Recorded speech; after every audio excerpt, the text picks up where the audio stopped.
The treasure hunt story of mysterious Oak Island. Oak Island is a mysterious island located in Nova Scotia. This island has been famous for the stories of hidden treasures all over the world. It is believed that the pirates had hidden their treasures on the island years ago. There had been several expeditions and searches conducted to find the hidden treasure. The island is spread around a total area of 15 acres and has always been in the news. The excavators believed that there is an actual treasure in the place without having any valid proof for the same. The search for this treasure has been around since the 18th century. The treasures anticipated in the place are mostly pirate treasure chests, Shakespearean work and other such stuff. The search that occurred in the 18th century is known through stories that are mostly word of mouth, as there are no clear pieces of evidence for the same. The initial hunting for the treasure started when the theory of Captain Kidd's hidden treasure got popular. It is said that the members of the Kidd's crew were seen burying several chests on this island. Another pirate named Blackbeard claimed to have buried a treasure but did not say the exact location for which the search should be made.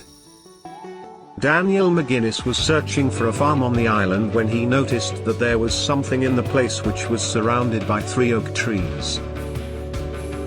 He also noticed the knife marks on the tree bark, which indicated human presence. The thought of a possible treasure beneath the land crossed his mind. He sought help to dig the cave. He believed that this pit was the one mentioned by the captain. On digging a lot, they found flag marks and other shreds of evidence to prove it's a man-made pit. But after reaching a certain depth, the cave began to flood, and they had to stop the search. The result of the search was nothing except for a few oak bars placed in the pit. Later a company Onslow initiated the search for the treasure again. They started digging at the same site Daniel did. They found coconut shells and fibers, charcoal etc. from the pit. The pit had steps of oak made at certain feet depth. The company had to stop the search after it started flooding inside the cave some 60 feet below ground level. The diggers then dug through another hole to reach the end of the same pit. But to their dismay, even the second pit flooded, which led to them abandoning the search mission. The next company that began the search was Truro Company. The Truro Company had a plan to fix the flooding pit. They had bores dug into the shaft for the water to escape. But instead, it was observed that the seawater came back into the pit. It was recognized as seawater because the water levels rose and fell according to tidal waves. This company during the excavating process found out metal pieces and the coconut fibers and stuff. The company dug another shaft to drain out the flooding water, but the second shaft got flooded too, and the vase of the first one was collapsed. So what was intended to help in the search, added more trouble.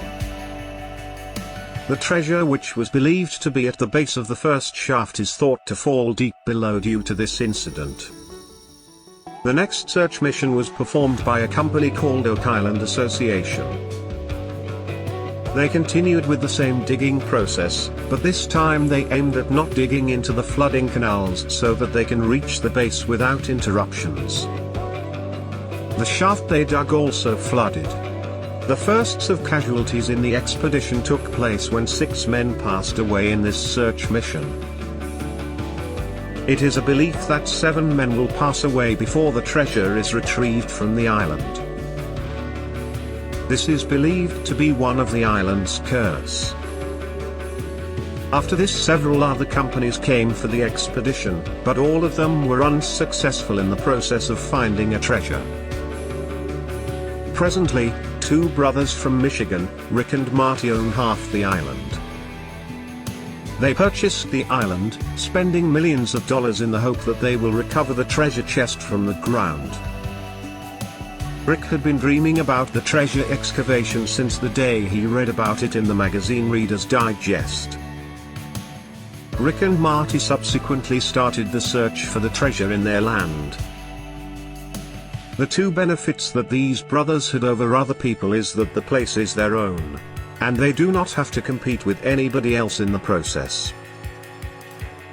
The second being advanced technology. The usage of modern technology can lead to better results than any other people who were part of the excavation before. Rick and Marty also took assistance from famous geologists to guide them in the process of treasure hunting. Meanwhile, Rick and Marty started recording their work and released it in the form of series. The series helped them to earn a considerable amount of money which they utilize in their excavation process. The series also made people aware of the place and ultimately drew more importance to it. This might positively impact the search process as more people are aware of the search. Many ideas can be contributed from anywhere in the world. After a lot of guided searches, the brothers have retrieved a few items like a copper coin and a metal bracket which is believed to be from one of the treasure chests below.